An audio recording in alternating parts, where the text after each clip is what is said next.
Hello and welcome to our video on using morphing within HyperWorks 2022.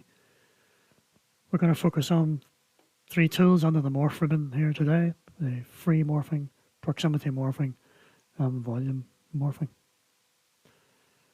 And we're going to be demonstrating their application on this NIAR fuselage aircraft model.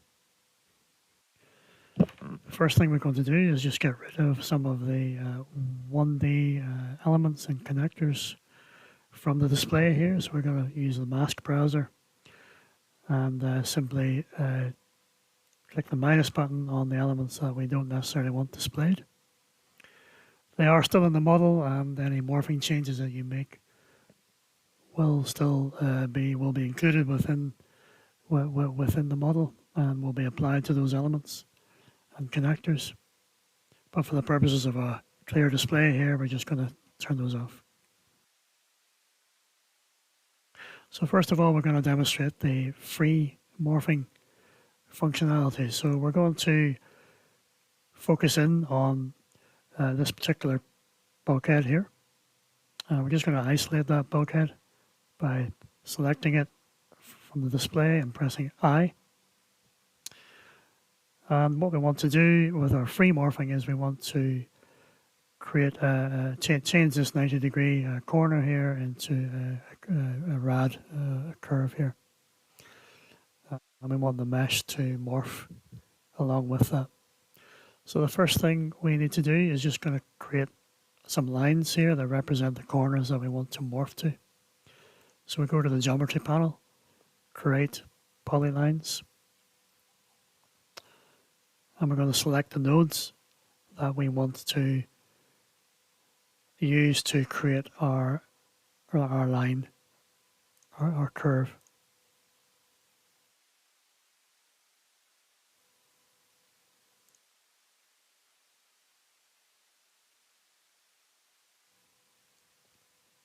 Once we're happy with the curve that we've got, and we simply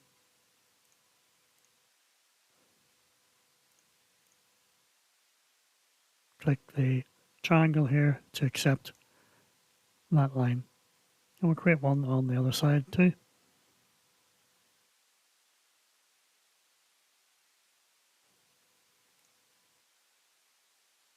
We select our nodes.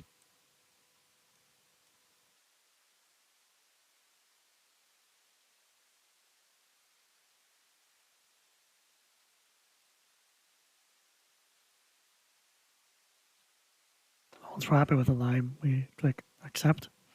So we have our two lines that we need in order to perform our morphing operations. So we're going to go back to the morph ribbon now and select free.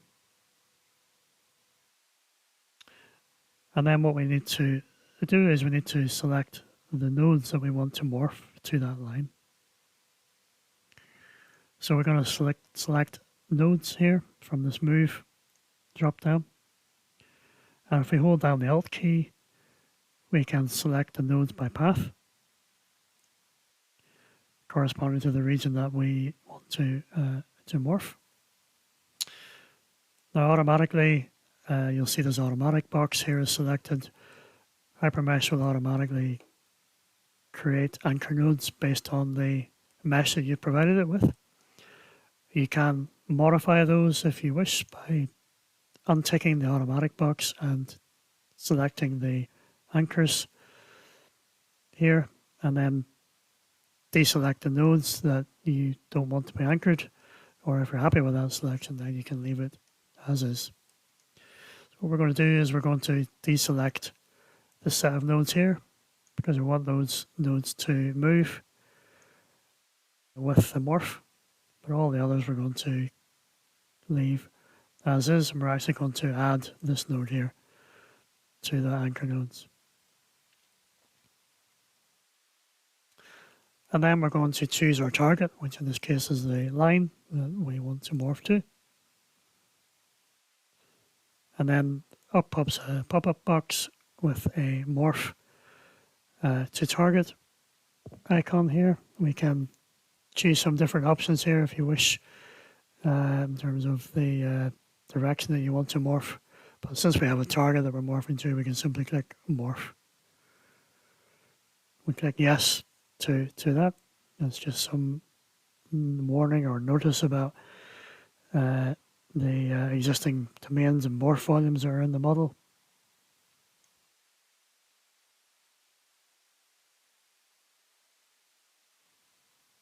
And there we have a corner added to the to this bulkhead. If we weren't happy with the mesh on that particular morph, then we could undo that, change the options here. On the options, you have the choice to remesh if you allow remeshing after morphing, and you have some options as to how HyperMesh decides to do that. You can morph after QA checks or just morph or remesh, sorry, every time. We're just allowed to remesh every time, and we're going to redo that morph. We press Control Y.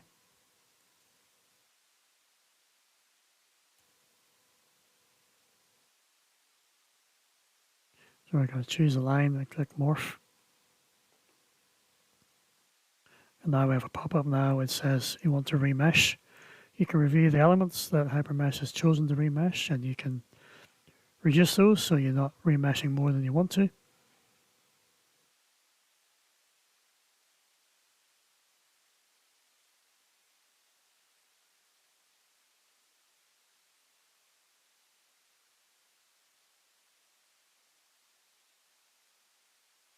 And then you can simply click remesh. And that will remesh that area of selected elements according to your mesh parameters within the criteria file.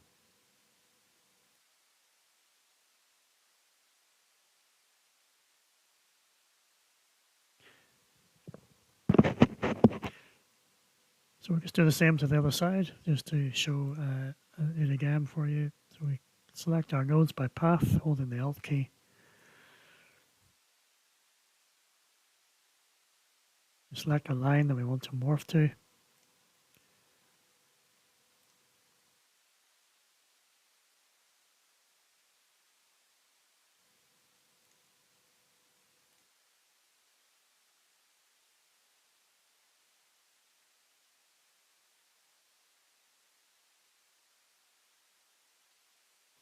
Delete. So we just go through that on the other corner here, just so that you can see the process again. So we make sure that we tick automatic on the anchors. We choose the nodes by path using the Alt key that we want to morph. And we choose a target of our line that we want to morph to.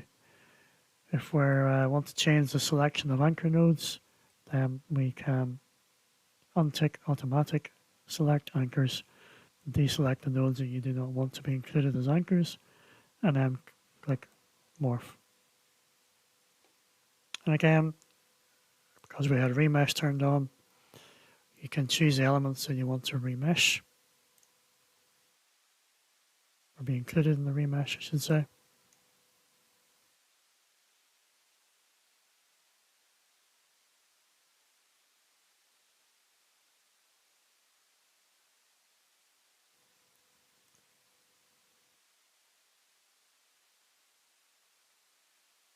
And then click remesh.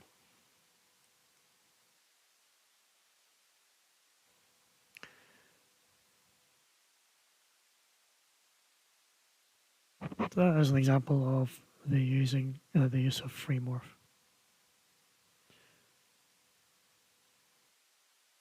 We'll now go back to our full model, pressing C for components, A for all elements. I'm going to show you an example of the proximity morphing.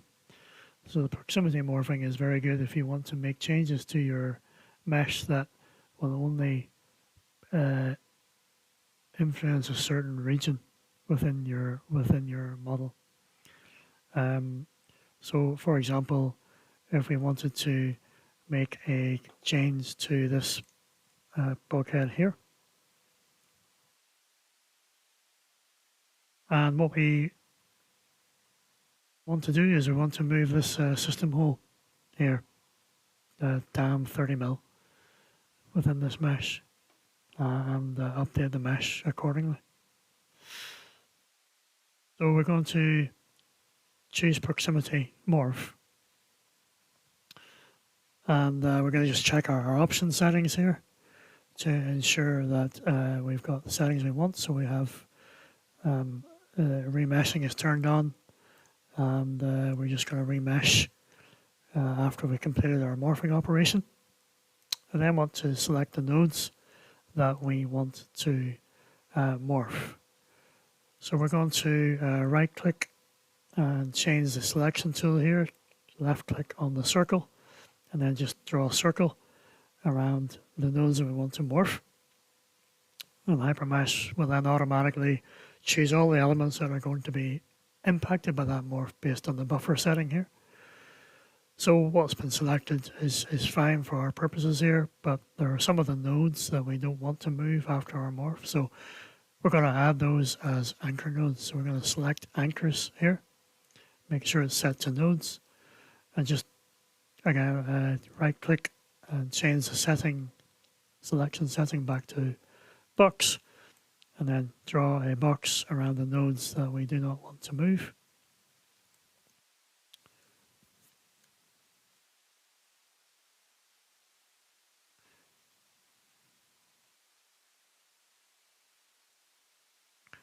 We also don't want the nodes on the top edge here to move, or they need to remain where they are. So we just select those as well.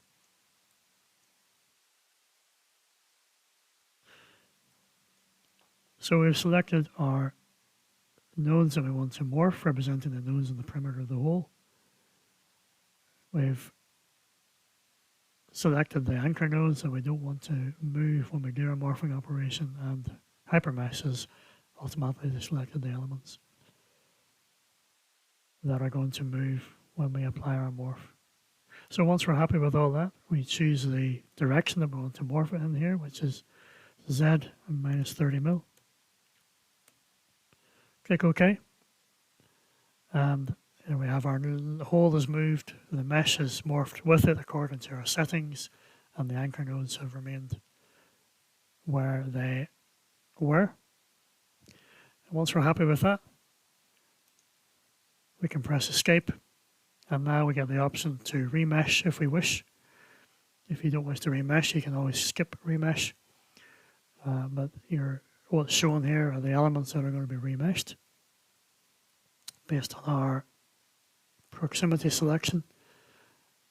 And we're just going to click remesh here on that particular setup. Now, the mesh that has come up doesn't look particularly great, and the reason for that is because if we go back out to elements and press J on the keyboard, we get the elements that are adjacent to those particular elements of this bulkhead, and we can see that there are some ridges and connectors here that are connected to those particular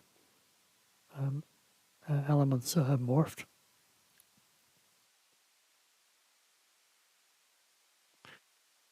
And you notice that some of the connector elements have stretched here in a way that is kind of undesirable. So there's a setting to kind of overcome this. So to get around that issue, you would simply need to unrealize the connectors in that area before you do the remesh operation, and then re-realize them afterwards to give you both a good mesh in that area and good connector connectivity. So we're going to move on to the final part of our morphing series here and look at volume morphing on this model. So we're going to morph the fuselage here in quite a significant way. We're going to move the pillar here between the cockpit and the cabin areas aft in 50 millimeters. And we want, during that morphing process, we want to adhere to the, as best we can, to the profile of the fuselage itself, so that we don't disturb those error lines. First thing I want to do is just turn off the rigids and connectors here on the display. They don't need to be part of that morphing process here. So we just go to the mask browser and click on hide on connectors, rigids and springs. So those are still in the model, but obviously we don't want them to be kind of on the display, but we do want them to be updated during that morphing process. And the way we make sure that particularly the connectors are updated is if we go to File Preferences here, under Morphing, we have the option under Morph Volumes to set the realization for connectors during the morph volume process. And we want to set that to unrealize and realize, so that whenever we make a change to the model, the connectors are updated to the local element connectivity. So I click unrealize and re-realize and then hit apply. OK for that. So we're now ready to create our morph volumes on this particular model that we need in order to do our morphing. So we click on volumes, click on enclose, and the first thing we need to do is just enclose the entire model, the morph volume, and as we do that, we can partition that morph volume here, as you can see in X, Y, and Z, according to what we think we might need later on.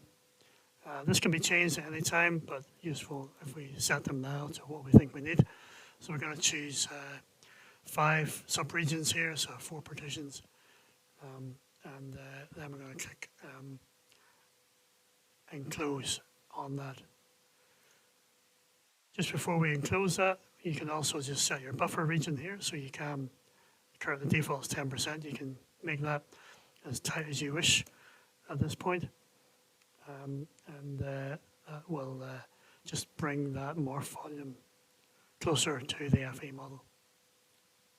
You can also create mid handles if you wish, rather than just handles on the at the vertices of the morph volume and subregions. So we just want to accept that by clicking enclose. So we want to now position our partitions according to what we'll need for our volume morphing operations later. So we're going to go to the move icon here and change morph to adjust volumes. And then we're going to select the handles of the at the vertices of the partitions here. Now the handles are not shown on the screen at the moment for clarity, but if you go to the browser, select the handles menu there, and on A, you will get displayed on the screen all the handles at each of those vertices. But for our purposes here, we're going to keep them turned off. We know which handles we're going to be choosing. So we're going to draw a box by left mouse and just draw a box around the partition that we want to move, the first partition we want to move. We're going to click on the X axis here, and we're just going to drag that to approximately be positioned within the cabin area here that we want to that position to be based. Let's escape twice to deselect those handles, and then we choose a second partition and we move that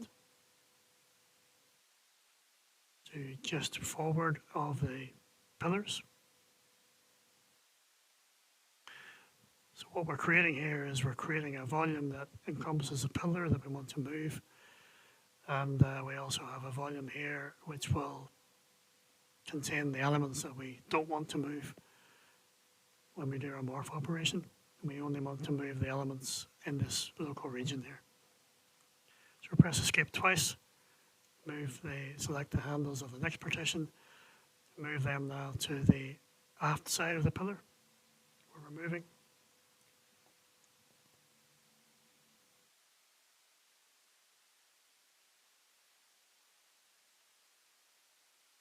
And we choose our last partition here, and we want to move it just to the aft end of the first window here in the cabin area.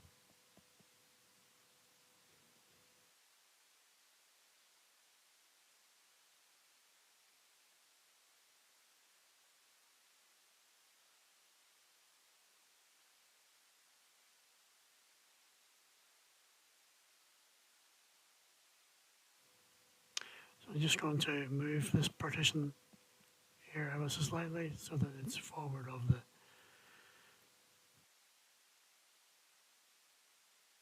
this rib down here, so that it also moves with the morph operation.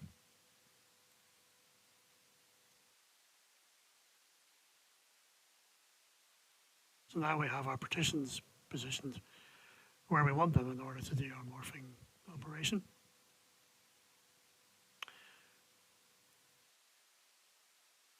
I'm now going to just, to help retain the profile of the fuselage, we're going to move some of these handles here to better capture the profile of the fuselage. So just before we do that, let me just show you the tangency here, because that's kind of influencing, as you may have seen there, the movement of these particular handles. So we've got some of these tangents here under the edges icon, and these are dictating how the subregions kind of talk to one another, if you like, during the morphing operation. So where you have a green arrow spanning across subregions, then kind of what that means is that whatever morphing operations go on the left-hand side, for example, that will be reflected on the right-hand side through the tangency between those two domains. We don't want any of the elements downstream of this partition here to move, so we're actually going to just left-click on these arrows here and they will disappear, which means that any movements upstream of this partition will not be affected, will not affect the elements downstream.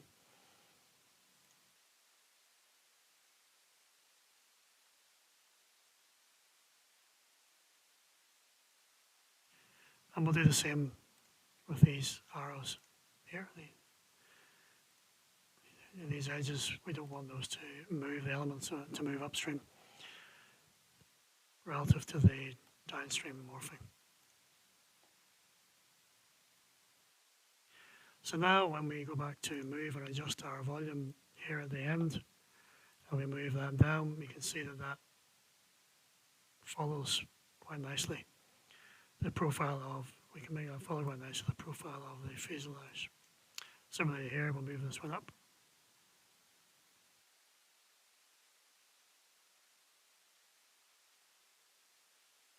And we're also going to move these two here just a little bit closer to that fuselage area.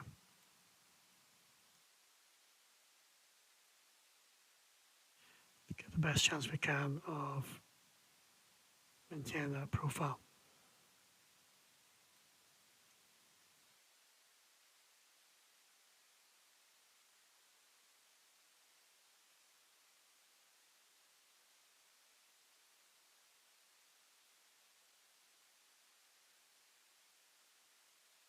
And similarly down the bottom here, we'll move these four up.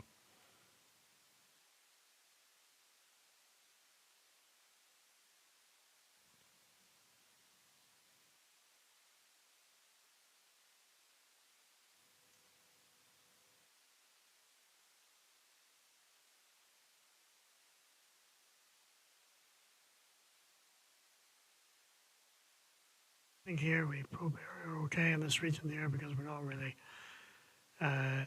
so concerned about the impact of what's going on upstream here. It's only the downstream area that we're concerned with. So we're now going to change the adjust volumes to morph. And we're now ready to try morphing our pillars in X. by 50 mil aft.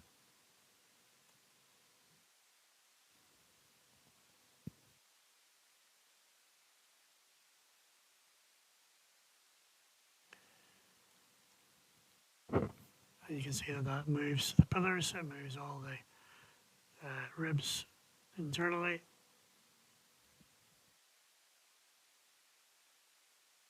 And it also has changed the profile ever so slightly of this region here. If that's something that was of concern, then you could always morph that back to the CAD, or you can use the move tool again and just bring that down to in line with where you want it to be for your particular profile.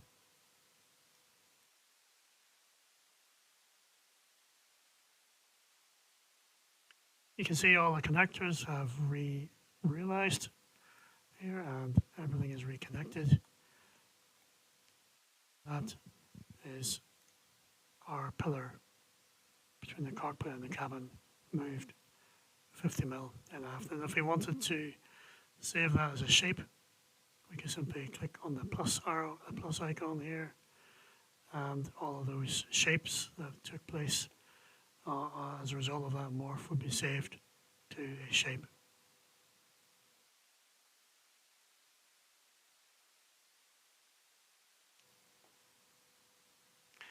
Okay, that concludes the morphing session here. I hope that has been useful for you. Please get in touch if you have any further queries. Thank you. Another option we would like to show you with the morphing is the cyclical morphing that is possible within the morphing tools. For a component such as this, you can effectively morph one particular vein, in this particular case, of this model, and with the setup of the morphing, all the other veins will follow the same morphing changes. They'll all be reflected across the model. So I'll just show you how to set that up in this particular model. The first thing we need to do is we need to create a cylindrical coordinate system in this model. So we're just going to do that. First of all, we're going to create a node at the center of the model using the control key and clicking 3 points on this inside face here on this edge, and we press escape, and that gives us a node at the center of the model, on the center line of the model. We then go to the model ribbon and the systems, and we choose that node as our origin, and then we select from the pop-up here cylindrical coordinate system, and then we want the z-axis of that system to be pointing down the axis of this part, and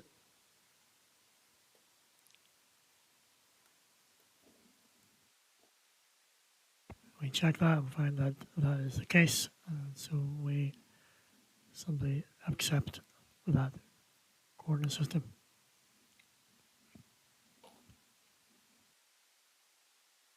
So we then need to change a setting in this particular model to allow us to the cyclical domains and handles to be set up correctly. So we go to the preferences menu, the morphing option, and we scroll down to right near the bottom, and we have this curve tolerance here. That is a tolerance value for how the morphing tool detects curvature changes for partitioning. We're just going to increase that from the default of 8 to 10. We click OK. So we're now ready to create our morphing domains and handles. So if we go to the morph ribbon and we click on the little arrow here to get more options under morph, the first thing we just need to select is domains. And we want to create local domains on all elements. And we just click create.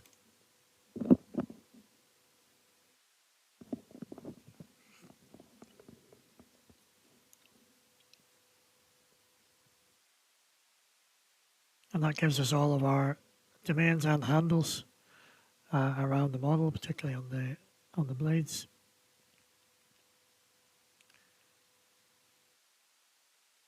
And we then want to define symmetries for this model, cyclical symmetries.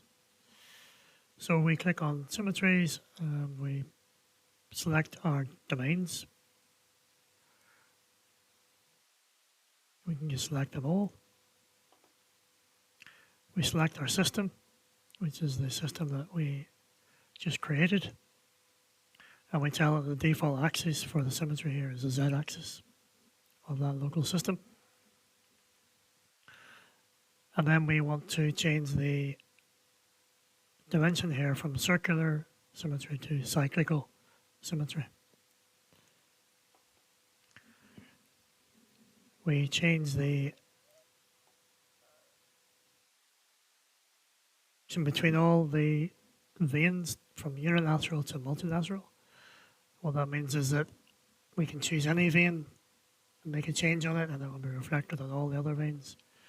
With multilateral, if it's unilateral, you have to choose a specific vein, which would be selected upon creation.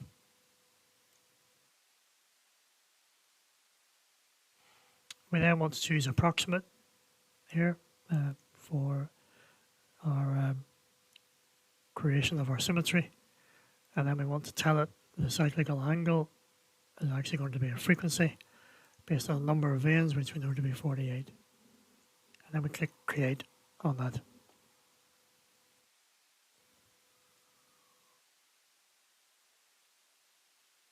So the yellow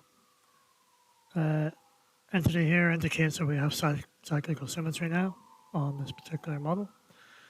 And so now what we can do is we can just zoom in on any of these veins here. And we can start to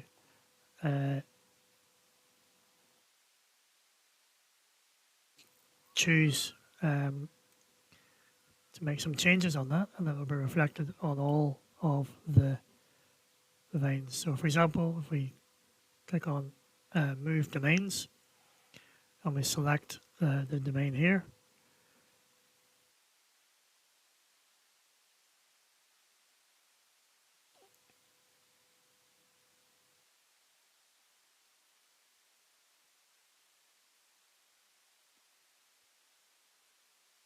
we can change that to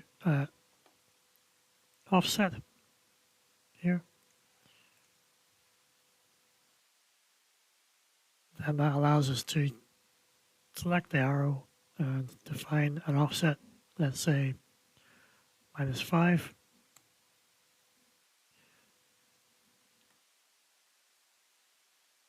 All of the domains will then be updated.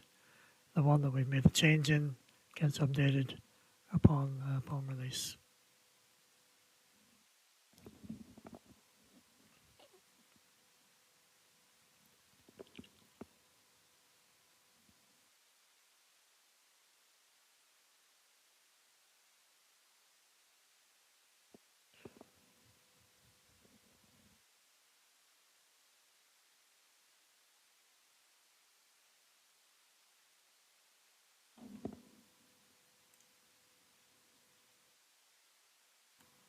Delete.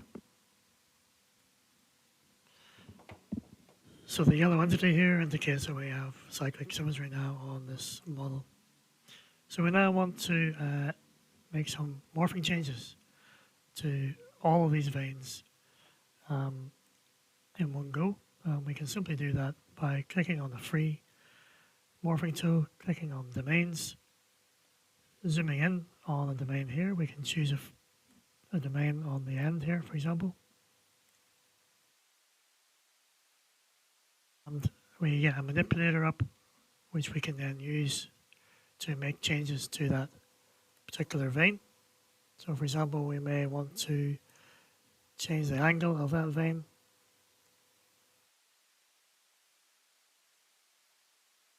By changing that one vein, all the veins get modified.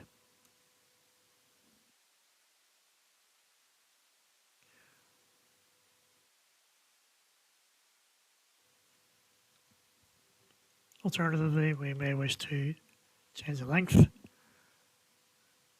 of a vein, so we choose the domain again. And from the manipulator that pops up, we can choose the z-axis,